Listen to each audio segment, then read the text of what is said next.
Pertempuran Yew yang memasuki bintang kompetitif sebagai budak perang yang begitu dihargai masih belum selesai, dan beliau kini masih terlibat dalam Ultimate Battle, pertarungan penentu yang akan berdampak untuk misinya. Lalu, bagaimanakah kelanjutannya? Tanpa berlama-lama lagi, langsung saja kita Lego.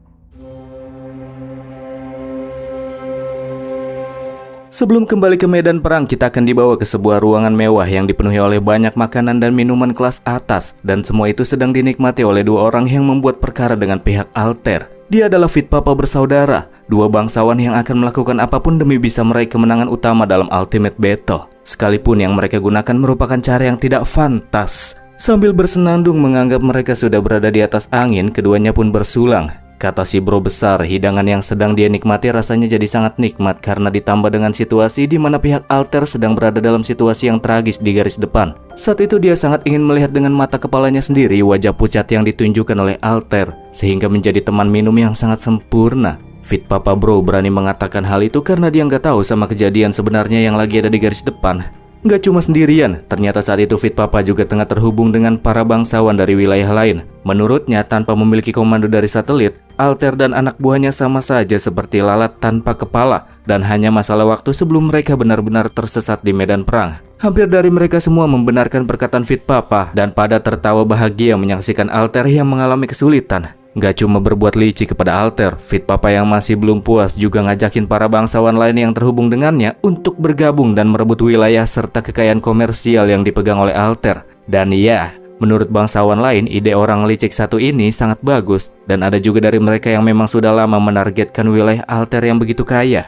Tapi di antara semua bangsawan ada satu orang yang cuman ngedehem, seakan dia menunjukkan kekurang tertarikan sama keusilan yang direncanakan sama Fit Papa. Dan itu adalah Charlie Alberto, bangsawan yang mirip Blaze, tapi kuping lancip. Melihat itu Fit Papa langsung nunjuk-nunjuk ke arah Charlie dengan nada meremehkan. Dia berkata, kalau Charlie yang dia panggil si rambut merah yang biasanya begitu berani dan terkenal itu, kini malah diam saja. Apakah dia ngerasa takut? Menjawab dengan cukup serius, Charlie ngungkapin kalau sekarang dia hanya merasa penasaran. Apakah memang benar wanita itu, alias Alter, benar-benar bisa dikalahkan semudah itu? Semudah seperti apa yang telah dijabarkan sama Fit Papa dan rencana liciknya. Rasa penasaran Charlie tak lama kemudian terjawab ketika seorang bawahan Fit Papa datang dengan begitu terburu-buru untuk menyampaikan laporan mendesak yang dikirimkan langsung dari medan perang, yang mana pasukan Alter kini telah memulihkan sepertiga dari sistem perimeter pertahanan yang terdapat di zona dingin Antartika. Mereka telah menguasai pertahanan kota dan mulai mendominasi medan perang dari para pasukan yang dikirimkan oleh bangsawan dari pihak lainnya. Laporan yang dibawa oleh bawahannya itu sangat mengagetkan bagi Fit Papa bersaudara yang sebelumnya tertawa di atas penderitaan Alter,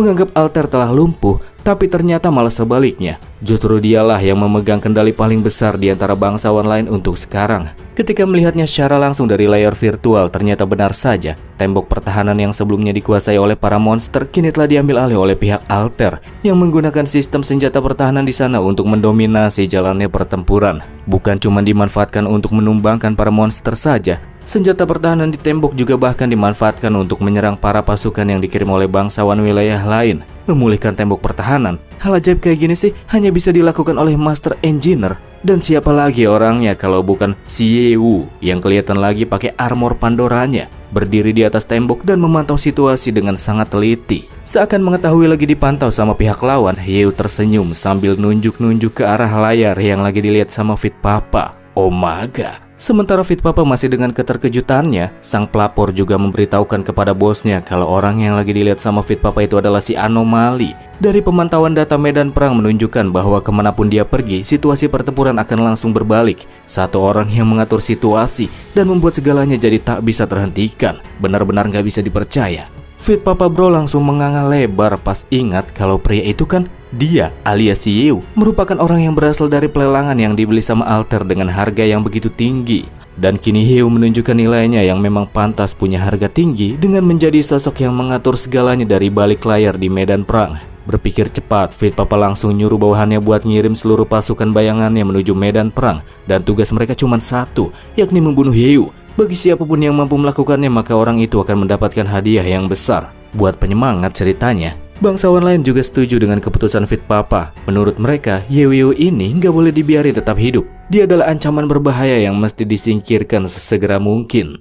Berpindah ke medan perang, di sana ada Wang Hao dengan tinjunya yang digunakan untuk menumbangkan banyak monster aneh yang melindungi tubuhnya dengan armor kaleng. Wang Hao yang merupakan budak perang dari faksi lain cukup kesal setelah dia mendapat informasi Fit Papa yang telah mengirimkan pasukan elitnya untuk membunuh Yu. Bukan pasukan biasa, mereka merupakan pasukan bayangan yang ahli dalam hal membunuh secara diam-diam. Makanya setelah mendengar informasi tersebut, Wang Hao berniat pengen membunuh sekelompok orang yang dikirim untuk menghabisi Yu itu, dan berniat untuk meninggalkan pertarungannya di sana yang masih belum usai. Namun sebelum Wang Hao pergi, dia dihentikan sama Shulu. Cewek dingin ini nyuruh Wang Hao buat nggak usah terlalu terburu-buru. Terlebih sekarang bukan waktunya bagi mereka untuk membongkar identitas sebagai rekan yang bekerja sama dengan Yu. Lagi pula, emangnya Wang Hao nggak mikir siapa orang yang pengen dia selamatin? Itu Yu loh. Mana mungkin Bang MC kita bakalan tumbang di hadapan masalah kecil kayak gitu? Iya juga ya, kata Wang Hao yang ngaku kalau dia emang terlalu terburu-buru barusan. Sampai nggak mikir kalau musuh-musuh keroco doang sehingga bakalan mungkin bisa melukai Yu. Pada akhirnya Wang Hao sama Shulu kembali fokus melakukan tugas mereka, yakni membunuh lebih banyak monster di sana untuk meningkatkan kekuatan, lalu menunggu pertarungan final boss dan bersatu kembali dengan Yu. Sementara Wang Hao dan Shulu kembali melanjutkan perang terkait misi utama, kita akan diperlihatkan dengan sebuah pasukan ninja-ninjaan yang nggak bisa dilihat sama mata telanjang. Dan tentu saja mereka adalah pasukan elit yang disebut sebagai pasukan bayangan yang dikirim sama musuh. Salah satu dari mereka heran, kenapa assassin kayak mereka diturunkan serentak hanya untuk menghadapi satu orang saja. Misi yang ditugaskan kepada mereka juga telah memperlambat kemajuan mereka dalam membunuh para monster supaya bisa naik level. Jadi mereka malah ngerasa telah dirugikan. Makanya siapapun targetnya, mereka merasa harus menyelesaikannya secepat mungkin dan kembali memasuki medan perang. Pas lanjut melakukan pencarian target, tiba-tiba salah satu dari mereka terkena serangan pedang cepat. Bukan serangan nyasar, melainkan serangan yang benar-benar mengarah langsung pada sasaran. Sebagai assassin yang tubuhnya tembus pandang dan tidak terlihat, tentu saja dia kebingungan. Kok bisa-bisanya dia terdeteksi lawan? Beberapa assassin pun mati di tangan sang penyerang, dan itu adalah Yin Huan dengan pedang Yuan Chu-nya yang bisa membaca pergerakan lawan. Sekalipun mereka tidak terlihat, selama seseorang masih berada di bawah bayangan dan menginjakkan kaki di dataran, maka Yin Huan bisa mendeteksinya. Setelah menumbangkan banyak dari para pasukan bayangan yang bikin senjatanya berlumuran darah, sambil injak-injak mayat musuh, cewek bertopeng ini ngomong, selama dia masih ada di sana maka tak ada satu orang pun yang bisa mendekati Yu, karena mereka akan terlebih dahulu dibinasakan olehnya. Galak sekali nona satu ini. Sambil mantau dari atas tembok, Yu sendiri nggak nangka kalau para bangsawan itu akan merasa sangat gelisah secepat ini gara-gara beberapa tindakan yang dia lakukan dan mulai mengupayakan banyak hal untuk bisa membunuhnya.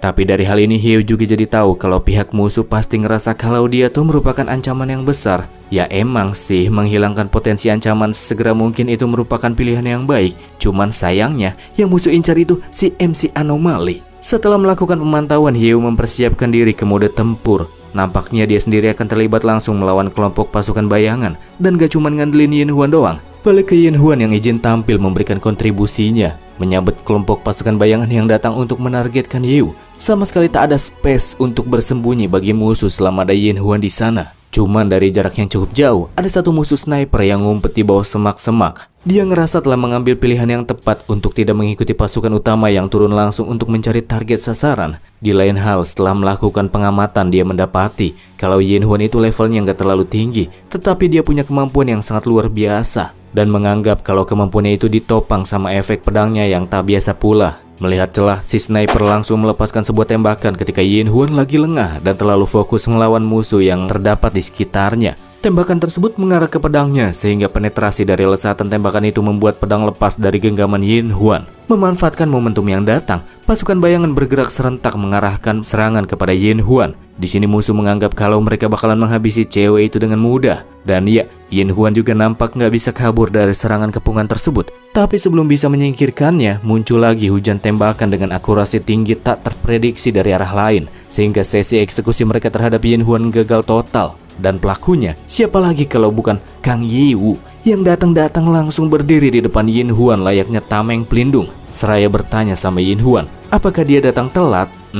Telat ya? Telat sih iya. Bisa-bisanya datang di momen-momen teman pengen mati kayak gitu. Karena lagi terburu-buru, Yu ngajakin Yin Huan buat bertarung bersama-sama. Di saat itu muncul sebuah notifikasi dari sebuah misi yang mengharuskan Yu untuk membunuh unit musuh dari wilayah lain untuk mengumpulkan poin medan perang. Ketika poin yang terkumpul mencapai 100.000, maka Yu bisa membuka akun baru. Dan untung sekarang poin yang terkumpul sudah sebanyak 40.000, hampir setengahnya.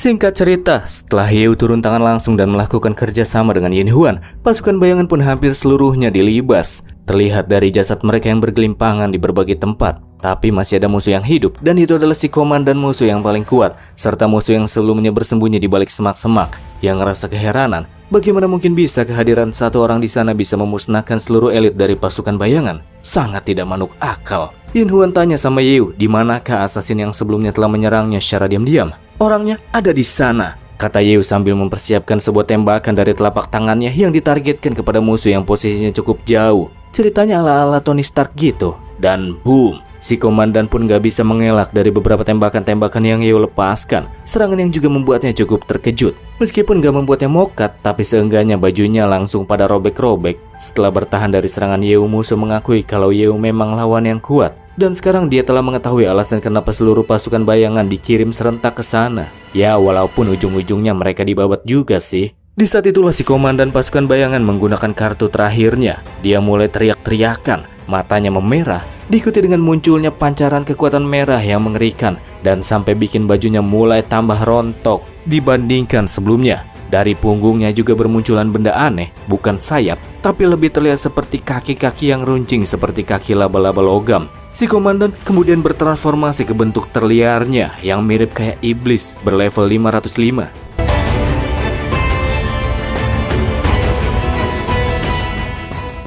Di saat tubuhnya telah terasa panas, musuh bilang dulu ke Yeo kalau dia di sini pengen izin tampil, di mana dia akan menunjukkan kalau sosok komandan dari pasukan bayangan itu benar-benar berbeda dari para kroco yang sebelumnya telah Yeo bantai. Melepaskan serangan jarak jauh, musuh meninju permukaan tanah dengan keras diimbangi dengan kekuatan yang begitu deras, sehingga menyebabkan efek robekan yang merembet ke arah depan, posisi di mana Yeo berada. Ya, meskipun serangan itu cukup cepat, tapi Yeo masih sedikit lebih cepat. Dia bisa menghindari serangan tersebut sambil mendorong Yin Huan bersama ke arah samping. Karena musuh udah mulai serius, maka Yeo akan sedikit serius. Iya, sedikit aja ya. Dia kemudian mengaktifkan bentuk pamungkas dari Pandora Hearts, seraya berkata, jika Yeo akan memberitahu musuh satu hal. Jadi Yeo itu paling suka sama orang-orang yang memiliki sikap arogan, tapi bukan suka memberikan apresiasi kepada mereka, melainkan menghancurkan mereka. Setelah yaping-yaping bentar, kedua belah pihak melakukan baku pukul jarak dekat di udara dengan kecepatan tinggi. Berpindah dari posisi satu ke posisi lainnya dengan begitu cepat. Mata orang biasa kayak kalian mungkin gak bakalan bisa ngelihatnya. Kekuatan si komandan pasukan bayangan benar-benar telah bertambah jauh lebih kuat dari sebelumnya. Tinju yang dia daratkan sampai bikin Yeo mulai terpukul mundur. Pada titik ini musuh ngerasa kalau dia yang sekarang sudah sanggup buat menghancurkan Yeo, yang ternyata kagak ada apa-apanya. Tapi terjadi sesuatu yang aneh, padahal lagi mendominasi jalannya pertarungan. Tapi pas lepasin pukulan terakhir, Yeo tiba-tiba lenyap. Yang dihajar musuh cuman angin doang. Musuh yang ngerasa aneh begitu kebingungan, berpikir apakah Yeo baru saja menggunakan bunshin, atau cloning, atau semacam proyeksi 3 dimensi. Pas ngeliat ke arah lain, ternyata ada Yeo yang lagi santai-santai ngeliatin layar-layar virtual di sekelilingnya. Dia juga sama sekali terlihat nggak terluka. Pas itu Yeo ngomong, apakah cuman kayak gitu saja kemampuan sosok komandan dari pasukan bayangan yang begitu mengagung-agungkan kekuatannya sendiri? Yeo juga bilang kalau dia tuh masih punya banyak proyeksi kayak sebelumnya yang dia bikin langsung di sana. Jadi musuh disuruh buat lanjutin pertarungan yang masih belum kelar. Shit. Dari sini si komandan tahu kalau sedari awal yang dia lawan bukanlah tubuh asli Yeo, melainkan cuman sekedar proyeksi 3 dimensinya saja. Proyeksinya aja sudah susah dilawan, gimana kalau Yeo langsung turun tangan? Daripada mati penasaran ngelawan musuh yang terlalu luar biasa kayak Bang MC, pada akhirnya si komandan pasukan bayangan milih buat melarikan diri. Sekalipun dia bisa ngalahin semua proyeksinya, tapi dia takutnya kalau si Yeo masih punya trik-trik lain yang gak kalah menyusahkan lagi.